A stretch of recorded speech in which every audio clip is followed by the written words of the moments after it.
का पिता है, कौन विष्णु की मां, शंकर का दादा कौन है, हमको दे बता। ये जानने के लिए कृपया सुनिए।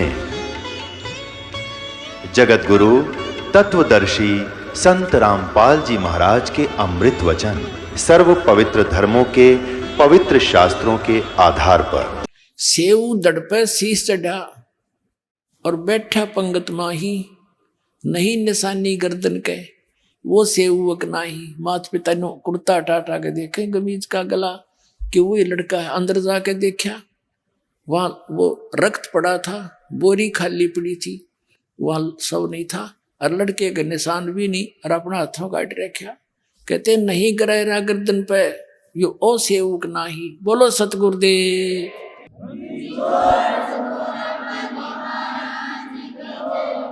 गरीबदास साहिब जी लिखते हैं कि 56 भोग दिए धनी ने और करे सम्मन के ठाठ, एक नंबर का सेठ बना दिया उसी जीवन में परमात्मा ने। कहते नुक्ते ऊपर रिझ जाएगा रे, करोड़ कर्म जल जा तुम्हारे। बोलो सतगुरुदेव।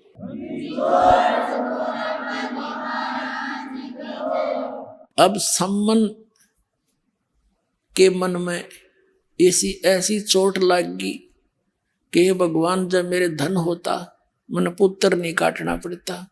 हे भगवान, मेरे पास धन होता मन बेटा नहीं काटना पड़ता।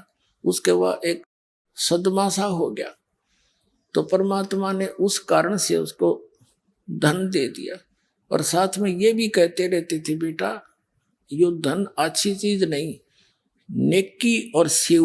उनके तो बात आ गई समझ में। उन्होंने तो उस धन का की तरफ ध्यान नहीं रखा, अपना मोक्ष चाहा। वो दोनों तो मुक्त हो गए। अब सम्मन के रहेगी कसरवा। अगले जन्म में फिर वो 9 शेरवा का बादशाह बनाया, राजा बना अगले जन्म में। उससे अगले जन्म में फिर अब्राहिम सुल्तान अदम बलख बुखारे का राजा बना।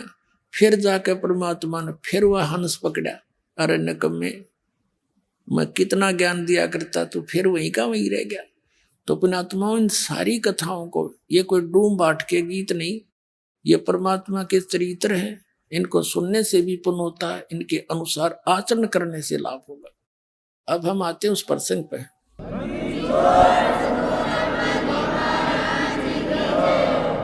तो वो प्रसंग बीच में आ गया था कि भगवान पर विश्वास करने से नुक्ते ऊपर रिझ जाएगा रे, करोड़ कर्म जल जाए तुम्हारे। इस जन्म में आपने सारा सुख भी देगा और मोक्ष भी देगा, पर इस माया के ऊपर आसक्त ना हो जाना, नया लेकर डूब जाएगी आपको। इसलिए कबीर साहब कहते हैं, माया दासी संत की ओ भई दे आशीष, बिलसी और लातों छड़ी सुमर सुमर जगदीश। इसको अपना प्रयोग करें ढंग से। अब क्या बताते हैं, धर्म राय दरबार में देई कबीर तलाक, मेरे भूले चुके हंस को तू पकड़िए मत कजाक। कजाक ए निकम्मी आत्मा, ए निकम्मे, जैसे ने कहा ना बड़ा अफसर छोटे को और खबरदार देते ने ऐसा कर दिया तो कहता है जी सर, तक नहीं जी ऐसा नहीं करूंगा। तो धर्मराज को, यहाँ के चीफ जस्टिस को, इस ब्रह्मांड के चीफ जस्टिस को कबीर परमात्मा ऐसे डांट लगा रहे। और वो क्या कह रहा है, बोले पुरुष कबीर से धर्म राय कर जोड़े, तुमरे हंस को पकड़ो नहीं मुझे दुआ ही लाख करोड़े। आपके हंस ने नहीं पकड़ो दाता।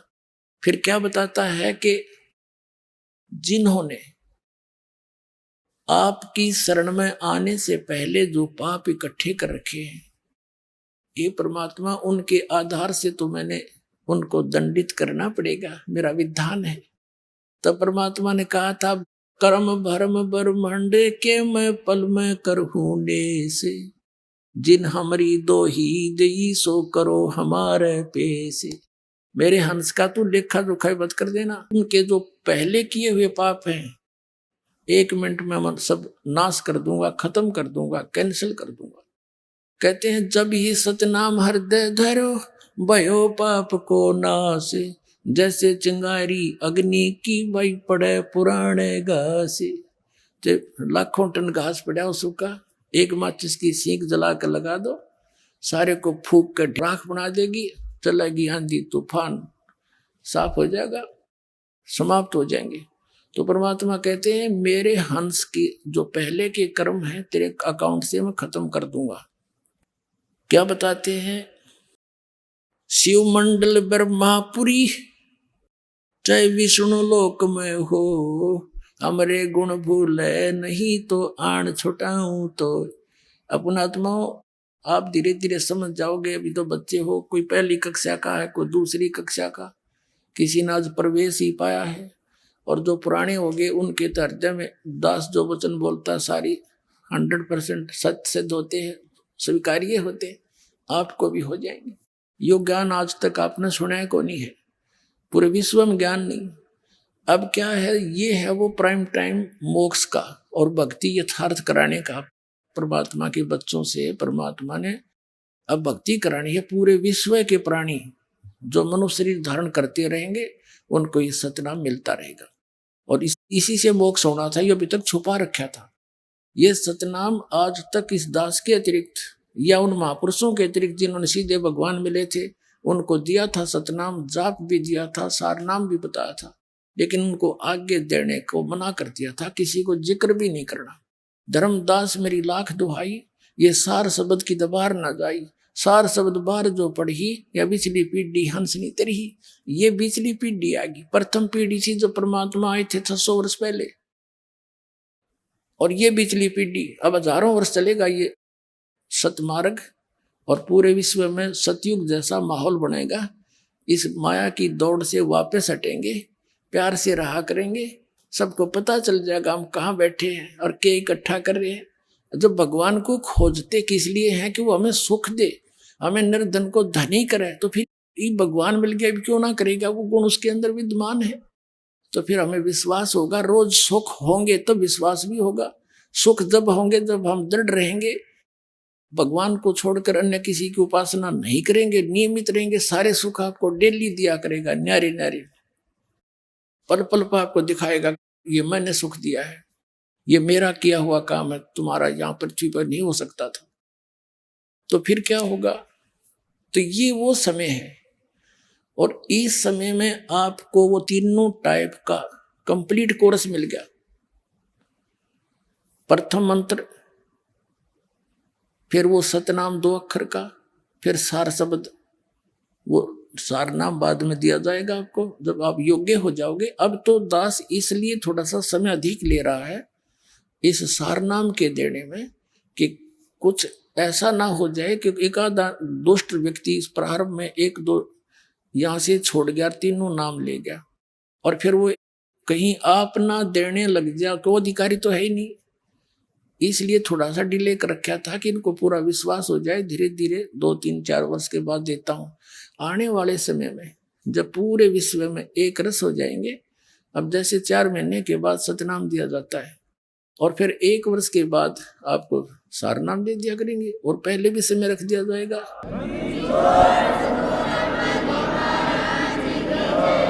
तो इस प्रकार ये बहुत सारा काम सुचारू और सुनियोजित तरीके से परमात्मा करे। तो अब जो आप पार हो जाओगे, आप तो गए सतलोक में, और जो पार नहीं होंगे, जो पार नहीं होंगे वे महामार खाएंगे।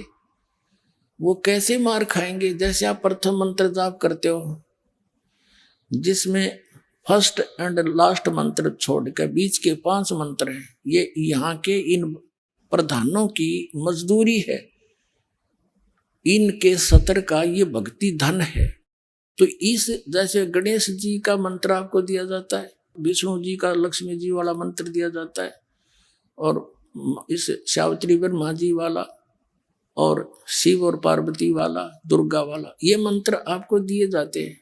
इनके कुछ अंश तो आपको यहीं पर यहाँ मिलते रहेंगे, देंगे यही, लेकिन देंगे आपके इस भक्ति के धन के प्रतिफल में। फिर आपके पास इनके अकाउंट में, इनके बैंक में घना धन बच जाएगा आपका, पार नहीं होता है। तो फिर ये क्या करेंगे? पहले आप जाओगे गणेश जी के लोक में, वहां अपना सारा पुण्य उसके सतर का खत्म करके फिर आपको भेजेगा ब्रह्मा जी के लोक में, वहां देवता बन जाओगे। वहां पुण्य खत्म करके फिर जाओगे विष्णु जी के लोक में, विष्णु जी के उस मंत्र का कमाई आपकी खत्म हो जाएगी, फिर जाओगे शिव के लोक में, वहां गण बन जाओगे देवता, वहां स्वर्ग है, उनके अलग से रेस्टोरेंट है और वो आपसे चार्ज करते हैं। जैसे रेस्टोरेंट वाला किराया न्यारा लिया करे और खाने का न्यारा उसमें दुगना तिगुना जोड़ के आपसे लेता, ऐसे वहां ये रेस्टोरेंट है इनके। फिर वहां खत्म होने के बाद दुर्गा जी के लोक में वहां देवता बनोगे और जब आप हो जाओगे कंगाल, आपको नरक में, नरक से पीछा छुटकर फिर आपको पृथ्वी पर कई हजार वर्षों तक, और फिर सतनाम का जो रह गया और सार नाम की कमाई आपको मिल गई, वो नहीं पार हुई। ये नहीं है कि सार नाम मिल गया पार हो गए, अंतिम सांस तक मर्यादा में रहोगे तब पार होगे। तो फिर उनको उसके लिए इस काल ने क्या कर रखा है, इस ब्रह्मलोक के अंदर एक ब्रह्मांड में नकली सतलोक, अलखलोक, अगमलोक, अकैलोक बना रखे। तो आपके उस भक्ति धन को वहां नाश करवाता है। तो इस प्रकार वो प्राणी तो हजारों युगों तक नीचे नहीं आएगा, कति चूस के उसको भक्ति धन नष्ट करके थोड़ा बहुत बचे हुए को यहाँ पटक देगा, फिर यहाँ पृथ्वी का राजा बन जाएगा, फिर नरे पाप कमाओगा और फिर गधा बन जाएगा। तो यह विरान माटी होगी जो ईब फिसल गया। तो सावधानी बरतियो और चलो सतलोक में। बोलो सतगुरुदेव।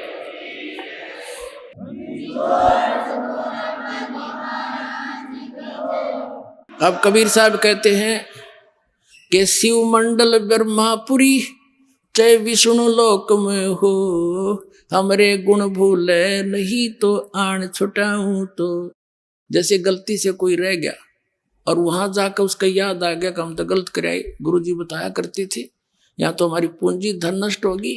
अगर वहां भी आप पुकारोगे मालिक को, कहते वहां से भी छुटा लाऊंगा तुमको और पुनः फिर भक्ति प्रारंभ करा दूंगा। इतना समर्थ है ये परमात्मा। बोलो सतगुरुदेव।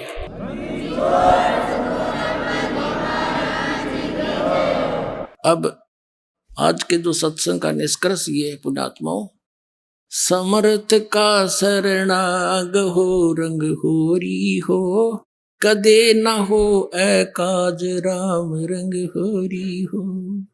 तो समर्थ की शरण में रहना आखिरी सांस तक, आपके 101 पीढ़ी पार होगी, ये लिख लेना बेशक। बोलो सतगुरुदेव।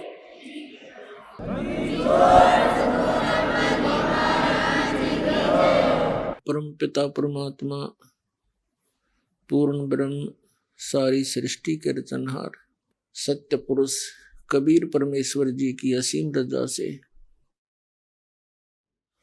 आप सभी पुण्यात्माएं परमात्मा की ये अमर कथा सुनने के लिए उपस्थित हुए।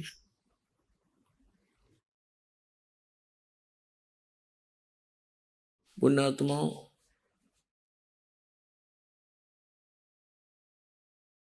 लाल की कीमत को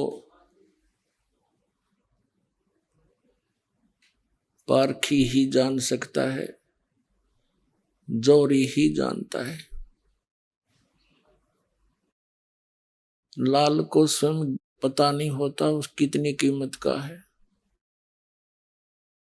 आप उन परमात्मा के उन लालों में से हैं जिनके विषय में बताया है कि लख बर सूरा जूझ ही, लख बर सावत दे, लख बर यति जिहान में, तब कहीं सतगुरु शरणा ले। युगों युगों के आप इतने पुण्यकर्मी प्राणी हैं, न जाने कितनी बार ऐसे महान कर्म किए हैं आपने, जनता के अंदर आप बहुत घने प्रसिद्ध हुए, क्योंकि जो नेक आत्माएं होती हैं वही शुभ कर्म किया करते हैं, परमार्थ में शीश दिया करते हैं। लखबर सूरा जूझ ही, सूरवीर व्यक्ति वो इतना पुण्यकर्मी प्राणी होता है, पिछले पुण्यों के आधार से ही प्राणी अपने प्रत्येक धर्म कर्म पर दृढ़ रह सकता है।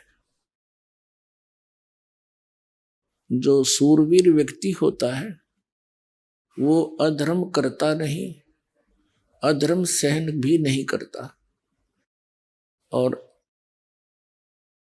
अत्याचार अन्याय के विरुद्ध वो अपना शरीर भी न्योछावर कर देता है संघर्ष करते करते। तो वो पुण्यकर्मी प्राणी ही ऐसे कर्म किया करते हैं। लख भर सूरा जूझ ही सूरवीर व्यक्ति युद्ध के अंदर बैक नहीं हुआ करता, लेकिन वो युद्ध बकवादों में नहीं करता। सिर के ऊपर से पानी चला जाता है तब ही वो कोई ऐसा स्टेप उठाया करता है। फिर बताते हैं कि लख भर सूरा जूझ ही लख भर सावत दे। अब तो शायद पृथ्वी पर शायद ही कोई व्यक्ति हो, क्योंकि कलयुग का ये बहुत खराब समय चल रहा है। इसमें ऐसे व्यक्तियों का जन्म शायद ही हो। पहले बहुत होते थे। जिस व्यक्ति के दोनों हाथ घुटनों से नीचे तक लंबे हों या एक हाथ हो, उनको सावत बोला करते थे। वो बहुत पुण्यकर्मी प्राणी होते हैं और वो भी बहुत धार्मिक होते हैं, सहनशील होते हैं, कभी किसी को कष्ट नहीं देते और राज्य पद पर भी प्राप्त हो जाते हैं तो भी वो जनता को अपने बच्चों की तरह रखा करते हैं। फिर लख भर यति जहान में, यति जैसे हनुमान जैसे यति, सुखदेव जैसे यति, यानी अपने आजीवन ब्रह्मचारी रहे, जैसे यति पुरुष में भी यही गुण होते हैं। जैसे हनुमान जी थे, यति पुरुष थे, उनके अंदर स्वार्थ नहीं होता, परमार्थ में ही वो अपना सब जीवन व्यतीत करते हैं। श्री रामचंद्र जी का उसका कोई रिश्तेदारी नहीं थी।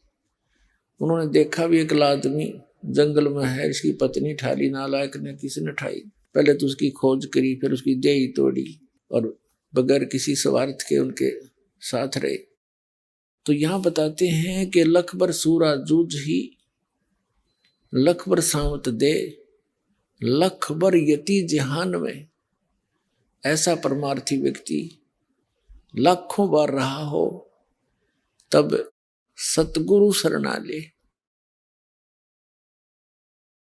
आप उन पुण्यकर्मी प्राणियों में से हैं कि परमात्मा ने आपको शरण में ले लिया। अब आप क्या हो गए उसकी भी बताते हैं। गोरख से ज्ञानी घने, सुखदेव यति जहान, सीता सी बहु भारिया, संत दूर अस्थान।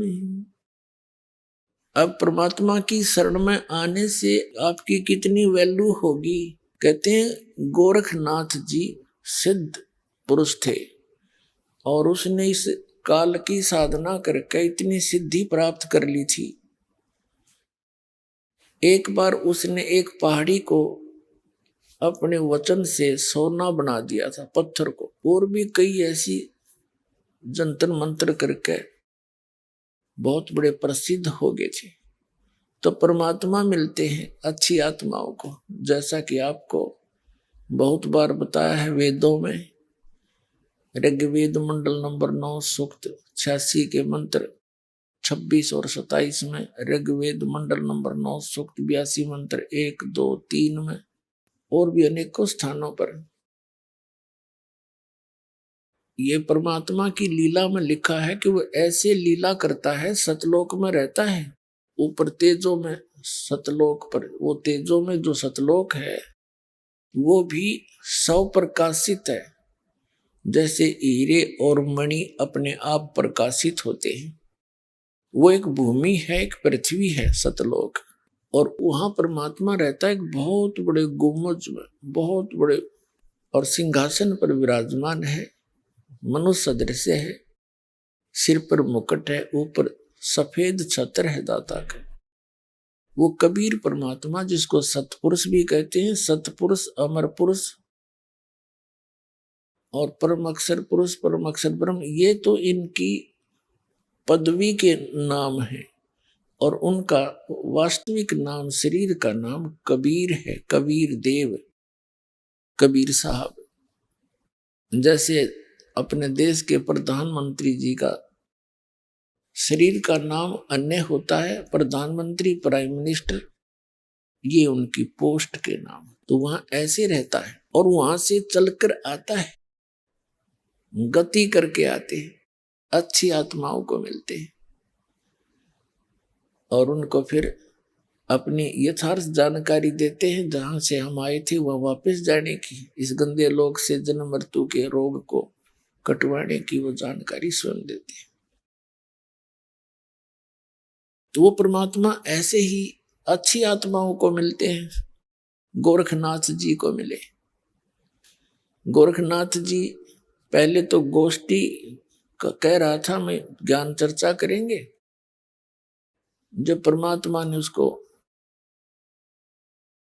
ज्ञान चर्चा के लिए जब शुरुआत की तो परमेश्वर ने अपनी जानकारी देनी चाहिए कि मैं परम अक्षर ब्रह्म हूं और मैं अविनाशी हूं, या गोरखनाथ का गले नहीं उतरी। तब गोरखनाथ जी ने कई और अटपट किया, परमात्मा ने उसको हर प्रकार से फेल करके फिर अपनी शरण में लिया।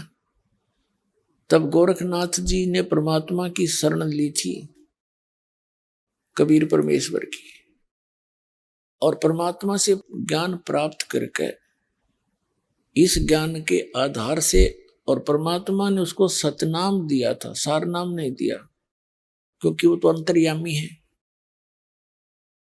वो जानते हैं कि कौन बिगाड़ कर सकता है, कौन नहीं। जैसे आदरणीय धर्मदास साहिब जी को ये कंप्लीट मंत्र दिए थे, सार नाम भी, सतनाम भी और प्रथम मंत्र भी।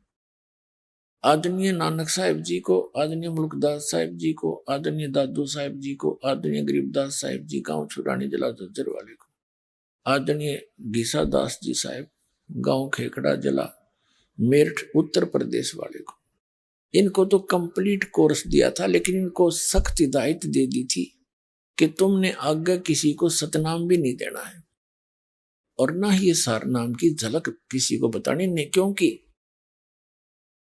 आने वाले जो समय हमारा सही है, निर्धारित समय, ये निर्धारित समय है बिजली पीढ़ी का। इस समय तक इन सभी मंत्रों को और इस यथार्थ ज्ञान को गुप्त रखना था, नहीं तो ये काल ने कहा था कि कलयुग में मैं तेरे नाम ते, सतलोक और सचखंड के नाम ते और कबीर और अमर पुरुष के नाम ते मैं अनेक पंथ चलाऊंगा, और उन पंथों में ज्ञान तो कहेंगे वो सतलोक और सचखंड का, और नाम देंगे सारे काल के। तो ये सभी के सभी मेरे ही जाल में फंसे रहेंगे।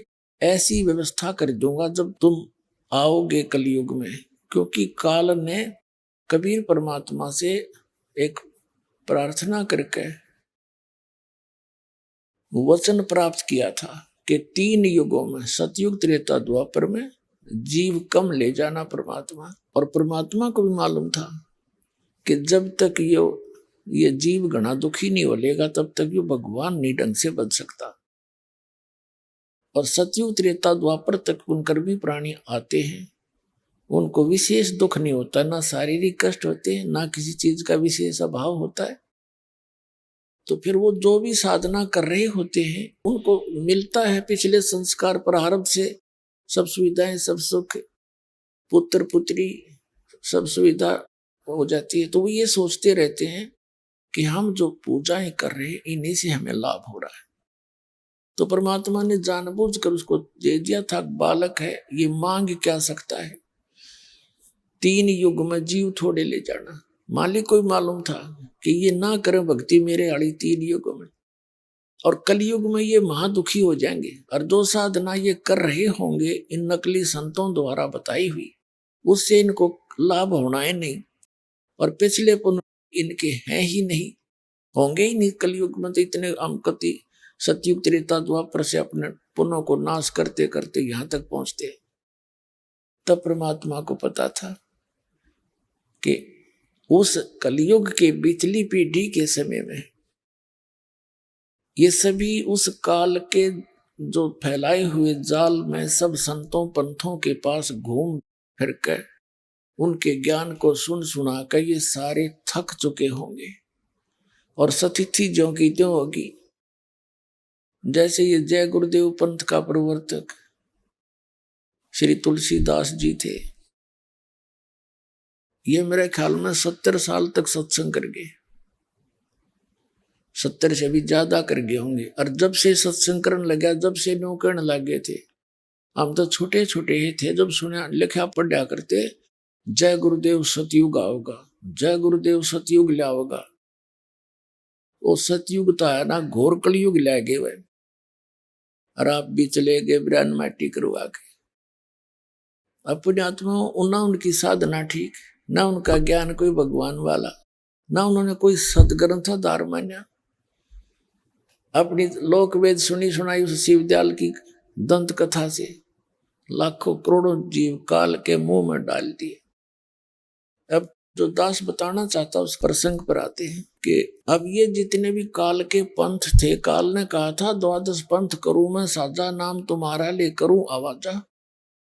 जब परमात्मा ने यस कर दी कि ठीक है 3 युगों में जीव ले जाऊंगा थोड़े, और चौथे युग में कलयुग में जब आओगा तब मैं अपने हंसों को ले जाऊंगा। तब उसने ये एक प्रार्थना और करी थी इस काल भगवान ने कि भगवान आप जबरदस्ती ना करना, बलपूर्वक ना ले जाना, अपनी शरण में बलपूर्वक ना लेना, आप अपना ज्ञान देना, आपके ज्ञान को स्वीकार करे, आपकी साधना करे आपका, हमारे ज्ञान को स्वीकार करे, हमारी साधना करे, वो हमारा, वो मेरा ही रहे।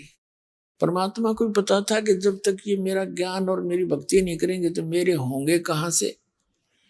तो ये यस कर दी थी दाता। तब एकदम तेवर बदल गया और लगा कहने के परमात्मा कबीर जी अपने ही पुत्र जोगजीत के रूप में आए हुए थे। तो कहा था इस काल ने कि जाइयो जोगजीत संसारा, वैसे चला जाइए संसार में जाके। कबीर साहब ने कहा था कि मैं इस उद्देश्य से आया हूं अपने पुत्र जोगजीत के रूप में, कि पिता ने भेजा हूं और मैं इस उद्देश्य से आया हूं, नीचे जाकर बताऊंगा कि तू काल है और तू भगवान नहीं है, और तूने अपने आप को भगवान सिद्ध कर लिया। मूला माया मग में बैठी हंसा चुन चुन खाई, ये जोत स्वरूपी कहे निरंजन में ही करता भाई। एक न करता दो ना करता नौ ठहराए भाई, और 10वां भी धुंधर में मिल जा सत कबीर दुहाई। परमात्मा ने कहा था कि मैं नीचे जाके बताऊंगा और सबको यथार्थ ज्ञान कराऊंगा कि परमात्मा कोई और है, उसकी ये साधना है, ये ज्ञान है। उनको सतनाम दूंगा, सार नाम दूंगा, और तेरे काल के जाल से निकाल कर सतलोक वापस ले जाएंगे। तब उसको दुख हो गया इस बात का, कहने लगा जब तुम्हारा समय आओगा ना कलयुग का, इनको ऐसा कर दूंगा, भक्ति योग नहीं छोड़ूंगा। अब जैसे आदि शंकराचार्य जी के बाद पवित्र हिंदू धर्म में मूर्ति पूजा और श्री राम और श्री कृष्ण की भक्ति चरम सीमा पर करवा दी। कित मंदिर बनवा के, कित तीर्थ बनवा के, कित केदारनाथ बनवा के इस काल ने कति विघ्न तार दिया। तो क्या कहा था कि 12 पंथ करूं मैं साजा, और नाम तुम्हारा ले करूं आवाजा। 12 पंथ नाम जो ले ही मेरे मुख में आन समाई, और अनेक पंथ चलाऊं या विद जीवों को भरमाऊं। जाओ जोग जीत संसारा, जीव न माने कहा तुम्हारा। जीव तुम्हारा कहा न माने, और हमरी ओढ़ हो बाद बखाने। अब परमात्मा ने कहा था कि ठीक है, वो आन दे कलयुग का बिचली पीढ़ी का समय, तब मैं अपना एक दास भेजूंगा परमात्मा ने कहा था जब पिछली पीढ़ी का समय आएगा और 5500 वर्ष कलयुग बीत जाएगा, तब मैं अपना एक अंश बेचूंगा और फिर वो पूरा ज्ञान समझावेगा। और उस समय तक मालिक को मालूम था कि ये काल के द्वारा प्रेरित जितने भी संत और पंथ हैं ये चरम सीमा पर होंगे। इनके द्वारा दिए गए ज्ञान और भक्ति विधि की पुस्तकें बन चुकी होंगी। और जब मेरा दास जावेगा इनकी सबकी पोल खोल देगा, सदग्रंथों से मिलावेगा और इनके थैलों के झाड़े ले लेकर खोल खोल के दिखाओगा, देख भाई।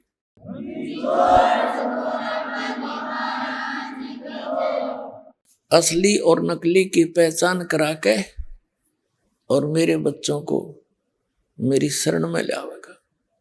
तो वो समय ईब आ गया। तो जैसे गोरखनाथ जी को पता था कि यू कड़ी बिगाड़ेगा,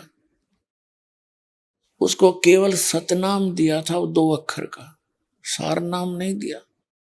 और उस परमात्मा के ज्ञान को लेकर और सतनाम के आधार से उसने प्रचार शुरू कर दिया। और वाह होगी, गोरख जैसा विद्वान नहीं, हम तो इस ऐसे हैं, अर्धी की गांठ लेकर और पंसारी का बोर्ड लगा लेते हैं।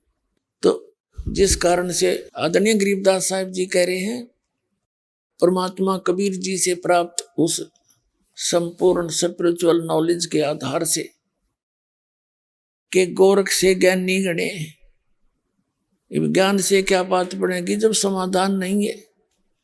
गोरख से ज्ञानी गणे और सुख दे यति जहान, सीता सी बहु भारिया और संत दूर स्थान है। कहते हैं गोरख जैसे विद्वान बतेरे पा जाएंगे, अटपट करनी है। और सुखदेव ऋषि जैसे भी बहुत से यति पुरुष मिल जाएंगे और सीता जैसी पतिव्रता पत्नियों की भी कमी नहीं है संसार में, लेकिन कमी है तो संत की कमी है। कहते हैं गोरख से ज्ञानी गणे और सुख दे यति जहान और सीता से बहु भारिया और संत दूर स्थान, यानी संत भक्ति मार्ग में ये बहुत दूर घर है। तो आप वो भक्त वो संत बन गए। संत सोए जो सीधा चाले, यानी मार्ग भी सीधा हो, बकवाद भी छोड़ दे। तो ये जो आप आज इस परमात्मा की शरण में आए हो, इससे पहले तो आप कैसे थे? लखबर सूरा जूझ ही लखबर सामत दे, और लखबर यति जहान में रहा हो तब सतगुरु शरण ले। तब ऐसी पुण्यात्माओं परमात्मा कबीर जी की शरण में आती है। और फिर क्या बताते हैं कि उसकी जब शरण में आने के बाद फिर आप क्या बन गए? गोरख से ज्ञानी गणे, सुख दे यति जहान और सीता सी बहु भारिया, संत दूर स्थान। आप उन संतों में से हो गए जो पूर्ण रूप से कंप्लीट कोर्स प्राप्त हो गया। तो आपको जो लाभ होगा, आपका जो जीवन सफल होगा, उन महापुरुषों का भी नहीं हुआ जो बहुत महिमा प्राप्त करके संसार में प्रशंसा के पात्र बनकर चले गए। तो आप परमात्मा के उन लाडली आत्माओं में से हो जिनके विषय में क्या कहते हैं? साधों से ती मस्करी, ये चोरों नाल खुशाल, मल अखाड़ा जीतेंगे ये युग न युगन के माले। कहते हैं हम जो सही मार्ग बताते हैं संत भक्त, उनके साथ तो ये जनता भोली भाली मजाक करती है, मस्करी करती है। और इन चोरा नाल खुशहाल ये नकली संत पंथों के साथ कहते हैं मैं बड़े खुश होकर नो श्रद्धालु बने बैठे, कोई ऑब्जेक्शन नहीं। और जब ये बताया जा रहा है कि ये मार्ग गलत है, तुम्हारी साधना गलत, तुम्हारा ज्ञान गलत है, रुक के मार रहा दास की इतने दिन आवाज लगा रहा, 15 साल हो गए, और फिर भी जू ना रेंगती, उन झूठा के ऊपर विश्वास करें बैठे। दास का क्या उद्देश्य है? और नहीं तो ये संत जवाब दें, अगर रामपाल झूठ बोल रहा है, एक शब्द तक है कि दिखा दो और प्रमाण दे दो मैं झूठ बोल रहा हूं। घेरे बैठी थी, जनता को बर्बाद कर दिया।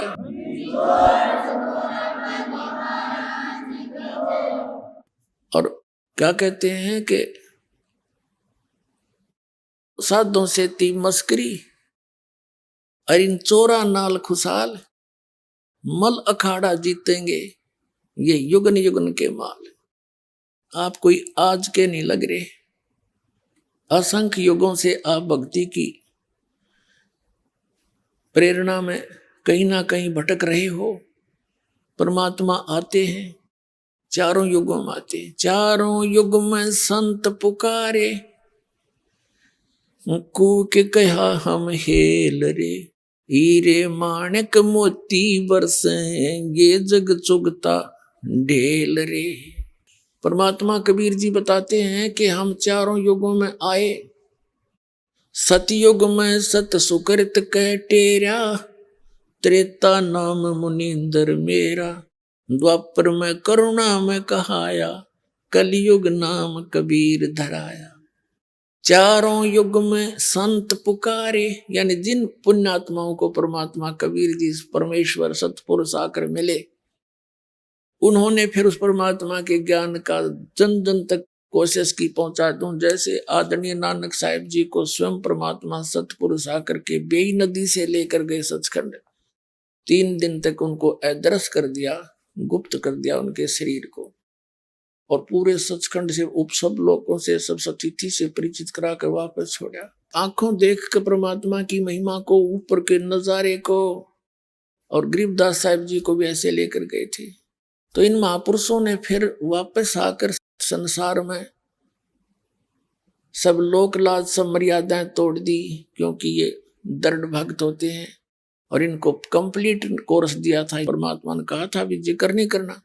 इन्होंने किसी को छींट भी नहीं लगने दी उस माल्य के तीनों मंत्रों की, क्योंकि अगर वो पहले बता जाते थे या बात बिगड़ जाती। ये काल के दूत यही नाम देते पाते गुरु ग्रंथ साहिब मत नोट करके हैं, और ये अधिकारी थे नहीं।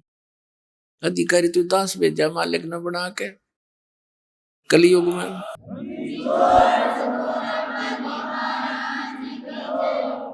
और अनधिकारी से बनाया हुआ पासपोर्ट काम नहीं आवा, पूरा एयरपोर्ट पर जेल में जागा फिर वो।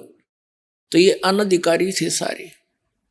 तो ये राधा स्वामी पंथ कहाँ से चला, इनके इतिहास देख लो, पढ़ाया था आपको कल।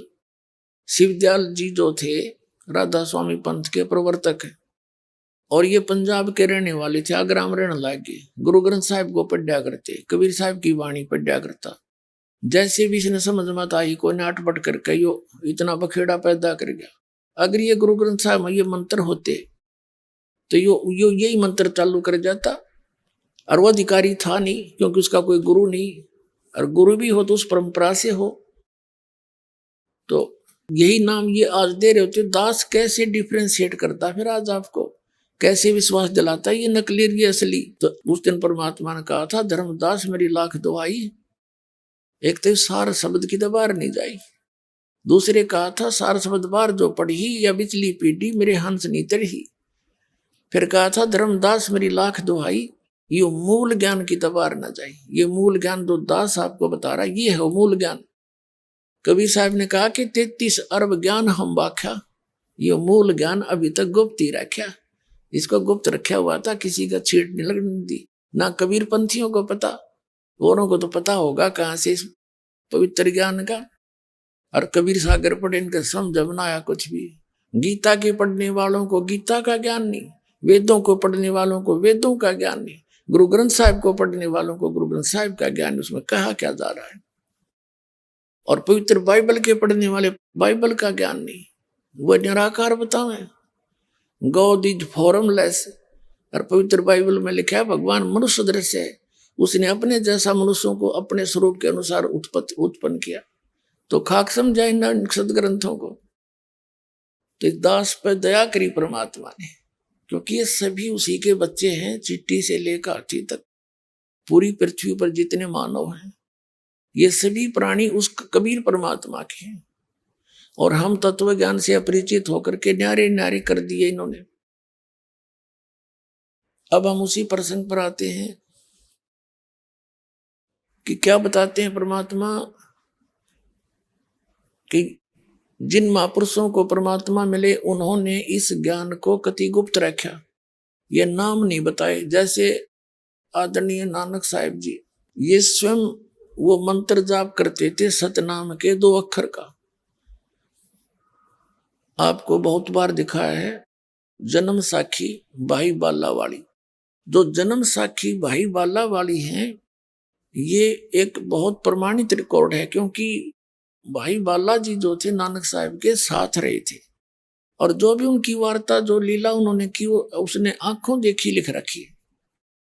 तो समुद्र की साखी में उस 2 अक्षर के नाम का प्रमाण है, और पूरे सिख समाज में उसकी छींट भी नहीं है, क्योंकि उनको सख्त हिदायत थी कि ये नाम अभी किसी को बताना नहीं।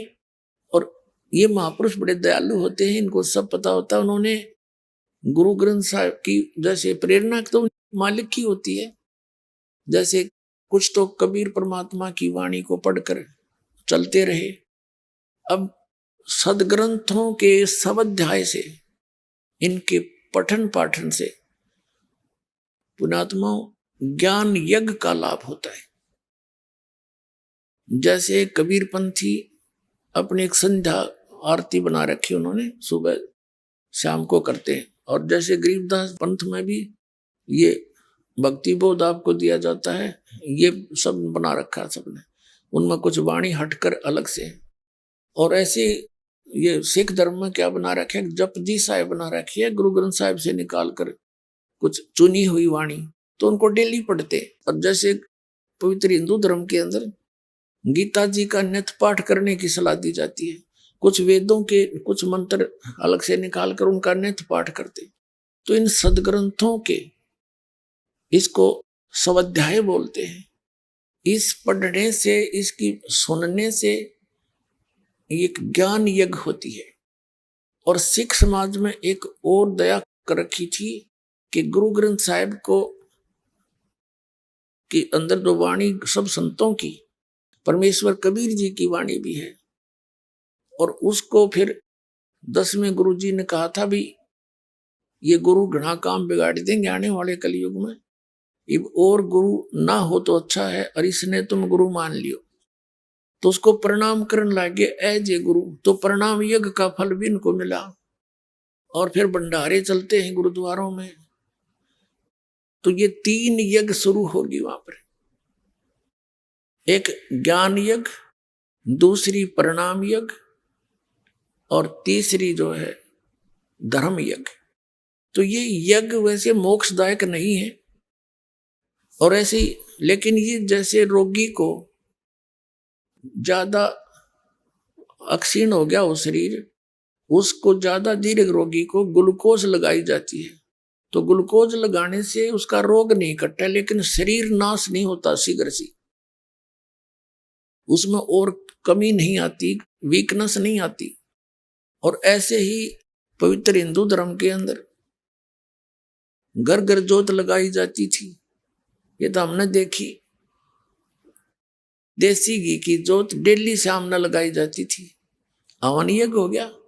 और फिर जैसे गीता जी का पाठ तकरीबन आम आदमी करते थे, या जो भी भक्ति चाहते थे उनके लिए। और फिर कोई कहीं ना कहीं छोटा मोटा दान धर्म भंडारा गांव में इकट्ठे होकर के सामूहिक थोड़ा करा करते, धर्म बोलते थे उसको। तो इस तरह ये थी ज्ञान यज्ञ, ये थी यज्ञ। और इन यज्ञों से क्या हुआ कि यज्ञों से सांसारिक सुख और मनुष्य जीवन पुण्य अधिक बन जाते हैं, इससे मनुष्य जीवन भी मिल जाते हैं। तो उन महापुरुषों ने ऐसी व्यवस्था बना दी, जैसे कबीर पंथी अपना आरती चौका वगैरह करते हैं, गरीबदासी पाठ फूट कर लेते हैं और ये नित्य नेम करते हैं, आरती करते हैं। तो ये ज्ञान यज्ञ, धर्म यज्ञ और परिणाम यज्ञ चलती रही।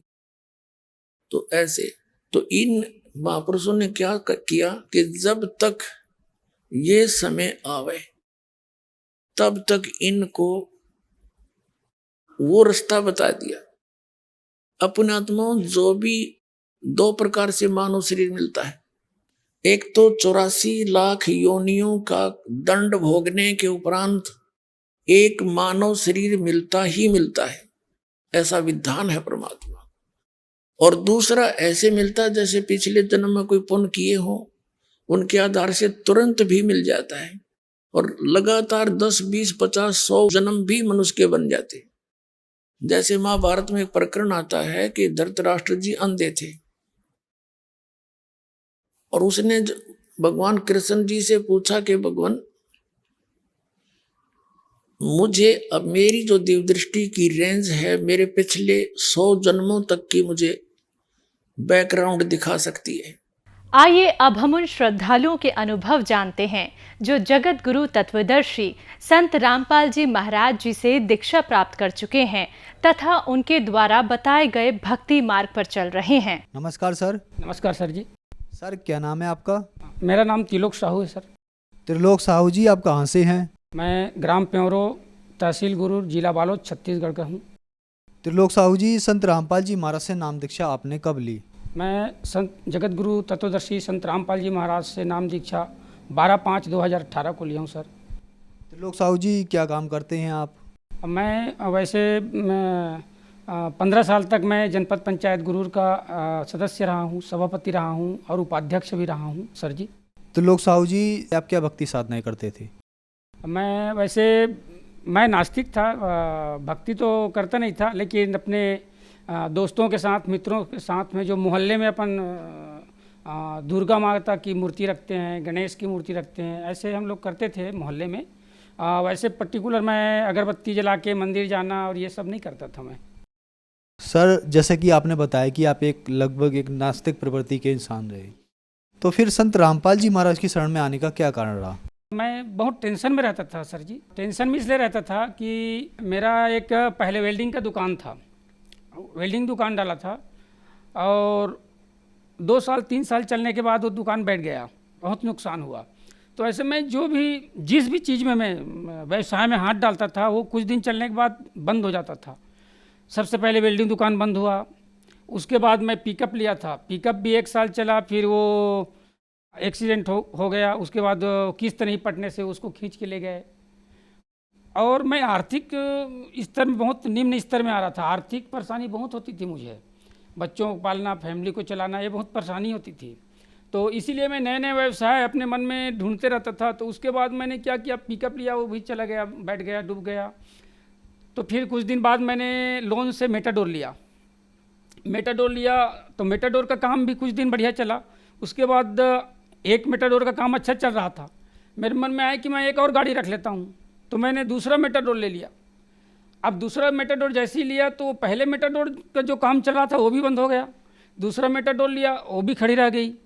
तो फाइनेंसर लोग दबाव देते थे, खींचने आता था, तो उससे मैं बहुत टेंशन, मैंने रात में सोता नहीं था, विचलित हो जाता था। और दूसरी चीज़ क्या है, जनप्रतिनिधि होने के नाते मैं ये बात किसी और के पास शेयर करना नहीं चाहता था कि ये कर्जा में है करके मत बोले करके मैं शेयर भी नहीं करता था। इस बात को केवल मेरे धर्मपत्नी और मैं जानता था। तो ऐसे करके ना वो दोनों मेटाडोर भी चला गया। उसके बाद मेरा लत जो है ना, मैं बहुत मानसिक डिस्टर्ब रहने लगा और मैं जो है ना नशे की ओर मेरा मन चला गया और मैं शराब पीना चालू कर दिया। तो शराब भी मैं छुप कर पीता था, चूँकि जनप्रतिनिधि होने के नाते मैं शराब की भट्टी में जाके, शराब की दुकान में जाके लाइन लगा के शराब नहीं खरीदता था मैं, लोक लाज के कारण। तो मैं क्या करता था कि इकट्ठे मैं एक पेटी उठा के ले आता था और जो सोने वाला जो दीवान होता है जिसमें हम लोग सोते हैं उसके अंदर में डाल देता था। तो इस बात को मेरी पत्नी जानती थी, तो वो भी कुछ नहीं बोलती थी, चूँकि ये रात में सोता नहीं है करके। तो ऐसे मैंने धीरे धीरे मैं रात में पीता था, फिर वो क्या हुआ, मैं दिन में पीना चालू कर दिया। तो ऐसे करके मैं काफ़ी नशे की ओर चला गया था। तो मेरे एक दोस्त बोले कि महाराष्ट्र में पुणे में ऐसा एक स्वामी जी है, स्वामी हरिदास महाराज, जिसको स्वामी हरिदास महाराज जी बोलते हैं। वो क्या है कि मंत्र जाप करवाता है, हवन यज्ञ करवाता है, जिससे कर्ज मुक्त हो जाते हैं आदमी। ऐसे करके बोले तो हम लोग एक सप्ताह की टूर बना के उसके आश्रम में भी गए था। वहाँ भी हम लोग एक सप्ताह तक हवन वगैरह किए। उसके बाद भी मैंने कर्ज मुक्त नहीं हुआ। फिर क्या है, मैं इस बिजनेस में डूब गया करके अलग अलग बिजनेस में करता था।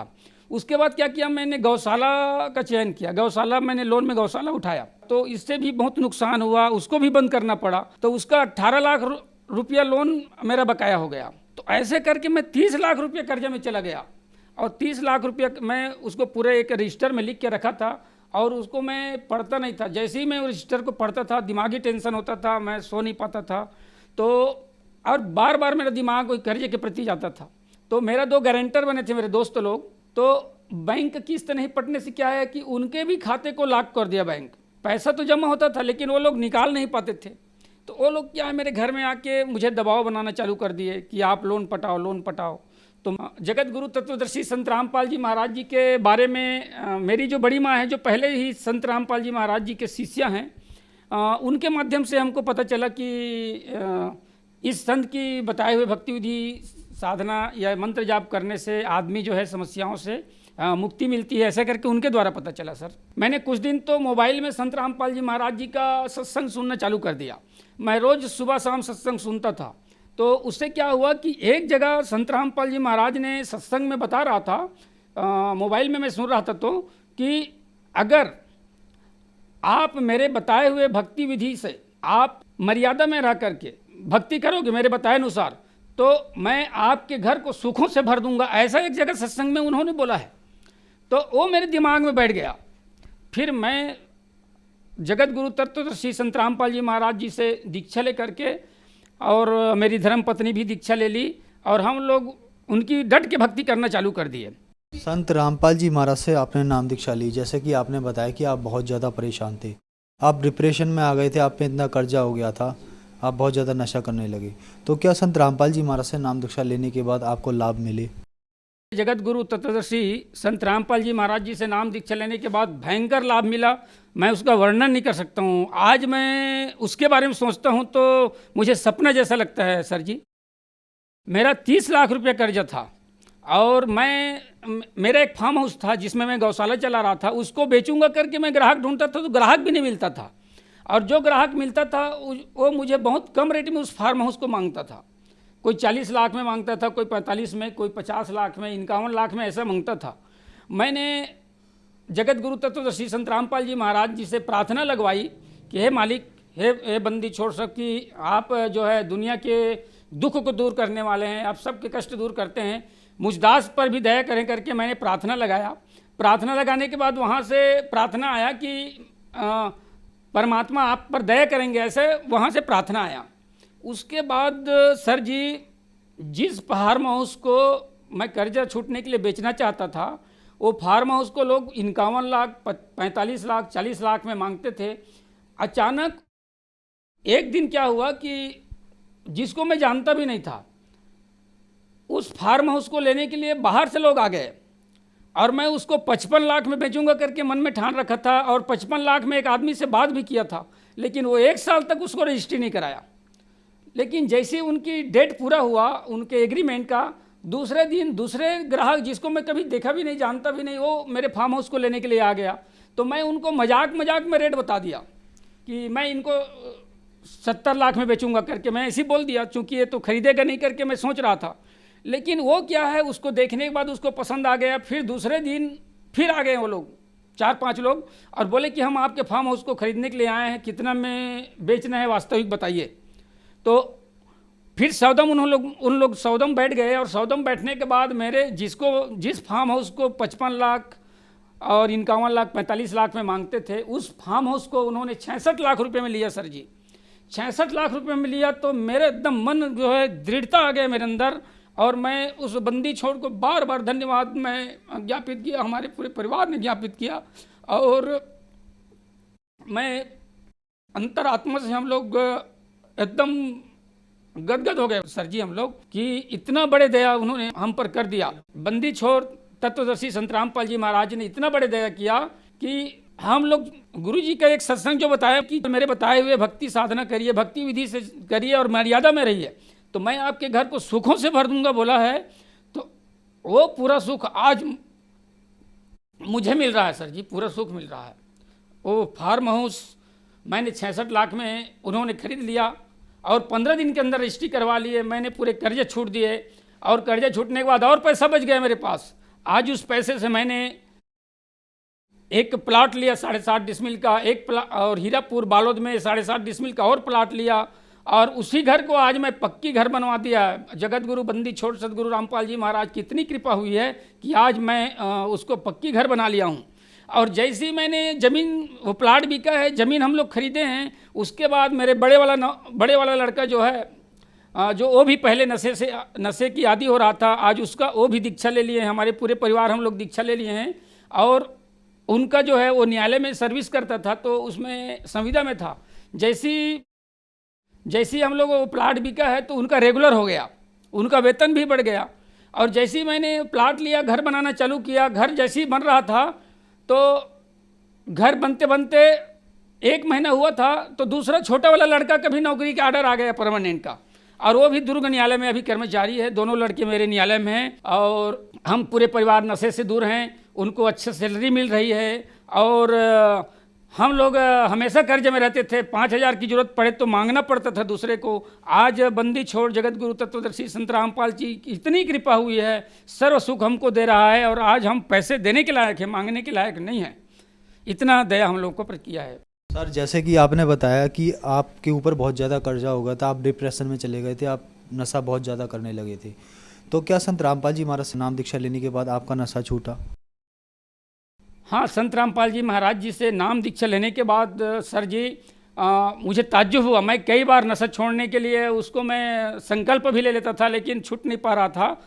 लेकिन संत रामपाल जी महाराज की बताए हुए साधना में, उनकी भक्ति में, उनके मंत्र में इतना पावर है कि जैसे ही हम लोग दीक्षा लिए तो उस नशे की तरफ ध्यान ही नहीं गया। और मैं दिन भर में 20 पान भी खा लेता था, तंबाकू भी खाता था, वो सब छूट गया मेरा और टेंशन फ्री हो गया मैं। और हम पूरे परिवार सुख शांति सभी जीवन यापन कर रहे हैं। सर, संत रामपाल जी महाराज से नाम दीक्षा लेने के बाद आपको अथाह लाभ मिले, लाभ ही लाभ मिले, तो जो दर्शक आज आपको टीवी पर देख रहे हैं और वो भी परेशान हैं, संत रामपाल जी महाराज से नाम दीक्षा लेना चाहते हैं, तो कैसे ले सकते हैं? सर जी, आज बहुत ही आसान हो गया है। सब भी पढ़े लिखे समाज हैं, पढ़े लिखे लोग हैं। अभी जगत गुरु तत्वदर्शी संत रामपाल जी महाराज जी से नाम दीक्षा लेना इतना आसान है, चूँकि अभी टीवी में विभिन्न चैनलों में जगत गुरु तत्वदर्शी संत रामपाल जी की सत्संग आता है, उसमें लाइव चलता है, फेसबुक में भी आता है, यूट्यूब में भी आता है, सोशल मीडिया में भी जगत गुरु तत्वदर्शी संत रामपाल जी महाराज जी का सत्संग चलता रहता है। तो ऐसे विभिन्न चैनलों में जो पट्टी चलती है, पीली पट्टी, उसमें उनका फ़ोन नंबर, कॉन्टैक्ट नंबर सब दिए रहते हैं। उनसे भी आप कांटेक्ट करके जगत गुरु तत्वदर्शी संत रामपाल जी महाराज जी से नाम दीक्षा लेकर के आप अपने परिवार को नशे से बचा सकते हैं, अपने घर को आर्थिक परेशानी से बचा सकते हैं, आप एक अच्छे से ज़िंदगी जी सकते हैं पूरे परिवार के साथ। त्रिलोक साहू जी, हमारे चैनल के दर्शकों को अपने अनुभव बताने के लिए आपका बहुत बहुत धन्यवाद। सर साहब,